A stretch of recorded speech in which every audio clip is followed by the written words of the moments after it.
মোটামুটি বাংলাদেশে আওয়ামী লীগের রাজনীতি এক ধরনের নিষিদ্ধ হয়েছে।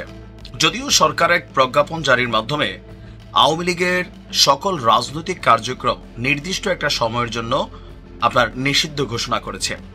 আর এই নিষিদ্ধ ঘোষণার প্রতিক্রিয়ায় আওয়ামী লীগ তাদের প্রতিক্রিয়া জানিয়েছে এবং পাশাপাশি আওয়ামী লীগের সবচেয়ে বড় মিত্র ভারত এবং বিজেপি সরকার তারাও তাদের প্রতিক্রিয়া জানিয়েছে, একটা উদ্বেগ প্রকাশ করেছে যে এভাবে নির্বাহী আদেশে আওয়ামী লীগকে নিষিদ্ধের প্রক্রিয়া আসলে কতটুকু যৌক্তিক। ভারত কি বলল তাতে আসলে তেমন কিছু যায় আসে না, বাট যেই দেশটা কিছু বললে যায় আসে সেই দেশটার নাম হচ্ছে মার্কিন যুক্তরাষ্ট্র। দর্শক, আওয়ামী লীগের নিষিদ্ধের প্রক্রিয়ায় অথবা প্রতিক্রিয়ায় মার্কিন যুক্তরাষ্ট্র বিষয়টা কিভাবে দেখছে, আসুন দেখি এই প্রসঙ্গে সর্বশেষ আপডেট কি ছিল আমাদের কাছে। আপনার মার্কিন যুক্তরাষ্ট্রের যিনি পররাষ্ট্র দপ্তরের principal deputy spokesperson Thomas Tommy Pigott, তার কাছে এই আওয়ামী লীগ নিষিদ্ধের ইস্যুটা নিয়ে তুলে ধরা হয়েছিল। জবাব তিনি কি দিলেন আর প্রশ্নটা কি ছিল তার কাছে জানতে চাওয়া হয়, বাংলাদেশের অন্তর্বর্তী সরকারের অধ্যাদেশে বাংলাদেশ আওয়ামী লীগের সকল কার্যক্রম নিষিদ্ধ করা হয়েছে।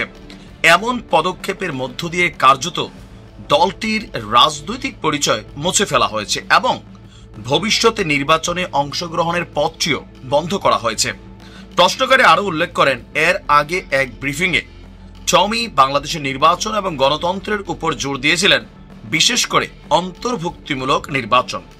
এখন তারা এই রাজনৈতিক দলটির কর্মকাণ্ডকে নিষিদ্ধ করেছে। বিষয়টি মার্কিন পররাষ্ট্র দপ্তর কিভাবে দেখে?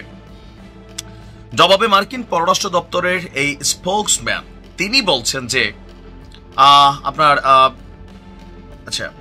তার অ্যান্সারটা ছিল এরকম। তার বক্তব্য, আমি এই বিষয়ে যা বলতে পারি তা হলো, আমরা জানি যে মানে আমেরিকার কাছে তথ্যটা আছে, কি আছে, অন্তর্বর্তীকালীন সরকার আওয়ামী লীগকে সকল রাজনৈতিক কর্মকাণ্ড থেকে নিষিদ্ধ করেছে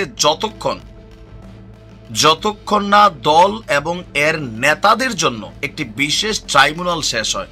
তার মানে আমেরিকা স্পষ্ট সরকারের ওই প্রজ্ঞাপনটাকেই আপনার তুলে ধরেছে। বেসিক্যালি যিনি প্রশ্নকর্তা তিনি এখানে 2 লাইন বাড়াইয়া বলছিলেন, কিন্তু আমেরিকা বলছে যে আমাদের কাছে তথ্য আছে। কোনটা? যে যতক্ষণ না এই দলটা এবং এর নেতাদের জন্য একটা বিশেষ ট্রাইব্যুনাল শেষ হয়, আমরা সরকারের প্রজ্ঞাপনটা দেখেছি যে বিচারিক প্রক্রিয়া একটা নির্দিষ্ট সময় পর্যন্ত আপনার আওয়ামী লীগের সকল কার্যক্রম বন্ধ থাকবে বা নিষিদ্ধ থাকবে। আমেরিকাও এই তথ্যটা হুবহু রিপিট করে বলছে, আমরা বাংলাদেশের কোনো একটি রাজনৈতিক দলকে অন্যটির উপর সমর্থন করি না। যে বিএনপির উপর আওয়ামী লীগ, জামাতের উপর আওয়ামী লীগ অথবা আওয়ামী লীগের উপর বিএনপি বা জামাত অথবা এনসিপি, আমরা এইভাবে সমর্থন করি না। আমরা সকল ব্যক্তির জন্য একটি মুক্ত এবং গণতান্ত্রিক প্রক্রিয়ার পাশাপাশি সুষ্ঠু ও স্বচ্ছ আইনি প্রক্রিয়া সমর্থন করি। আমরা বাংলাদেশ সহ সকল দেশকে মত প্রকাশের স্বাধীনতা, শান্তিপূর্ণ সমাবেশ এবং সকলের জন্য সংগঠনের প্রতি শ্রদ্ধা জানাতে অনুরোধ করছি।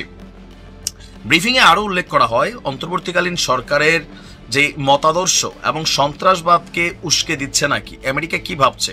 যিনি প্রশ্নকর্তা বোঝাই যায় তিনি আওয়ামীপন্থী একজন সাংবাদিক। তো এই সময় প্রশ্নকারীর দাবি যেটা ছিল, তিনি আরো এখানে যোগ করেছেন যে আইন উপদেষ্টার সাথে লস্করি তৈয়বার সহযোগী হারুন ইজহার সাক্ষাৎ করেছেন। আগে মুশফিক ফজল আনসারি যিনি ছিলেন বিএনপির, তিনি বাংলাদেশে হিরো আলমরে মারলেও আমেরিকারে বোঝানোর চেষ্টা করতেন। এখন তার জায়গায় আওয়ামী লীগের যে সাংবাদিক আছেন তিনি আবার একই কাজ করতেছেন। তিনি এগুলা বুঝাচ্ছেন যে কাশ্মীরের সহিংসতাকে উস্কে দেওয়া রাজনৈতিক এবং ধর্মীয় নেতাদের সমর্থন বেড়ে চলছে বাংলাদেশে, এমনকি একটা বৈঠকও হয়েছে মন্ত্রণালয়ে। তো আমেরিকা আসলে এটার ব্যাপারে কি ভাবছে? জবাবে মার্কিন স্পোকসম্যান বলছেন, আবারও আগে যা বলেছি তা পুনরায় উল্লেখ করব, আমরা বাংলাদেশের সাথে 50 বছরের বেশি সময় ধরে যে অংশীদারিত্ব বজায় রেখেছি আমরা তার মূল্যায়ন করি। সরকারের সঙ্গে আমরা কাজ করতে প্রতিশ্রুতিবদ্ধ। আমি আপনার অন্য প্রশ্নের জবাব ইতিমধ্যে দিয়েছি, তাই এই বিষয়ে কিছু আলাদা বলতে চাই না। মানে সাংবাদিক যিনি আছেন তিনি মুশফিক ফজল আনসারি যে কাজগুলো করতেন বিএনপি বা অন্যান্যদের পক্ষে, এখন এই সাংবাদিক আমেরিকার পররাষ্ট্র দপ্তরে আওয়ামী লীগের পক্ষে অনেক কিছু তিনি উত্থাপন করছেন। আমেরিকার বক্তব্য যদি আমরা ক্লিয়ার বুঝতে পারি যে এখানে আমেরিকা ওইটাই বুঝতে চাইছে কোনো দলকে নিষিদ্ধ করা এটাকে তারা সমর্থন করে না, তবে যারা অপরাধ করেছে এই যে বিশেষ ট্রাইব্যুনাল এটাকে তারা সমর্থন করছে। যে বিচারিক ইস্যুগুলোতে সরকার যে সিদ্ধান্ত নিয়েছে এটাতে আমেরিকার কোনো দ্বিমত নাই। পার্মানেন্টলি নিষিদ্ধ করা হয়েছে এমন তথ্য আমেরিকার কাছেও নাই। আর আমরাও প্রজ্ঞাপনটা দেখছি পার্মানেন্টলি আজীবন চিরতর এরকম কিন্তু কোনো প্রজ্ঞাপন জারি হয় নাই।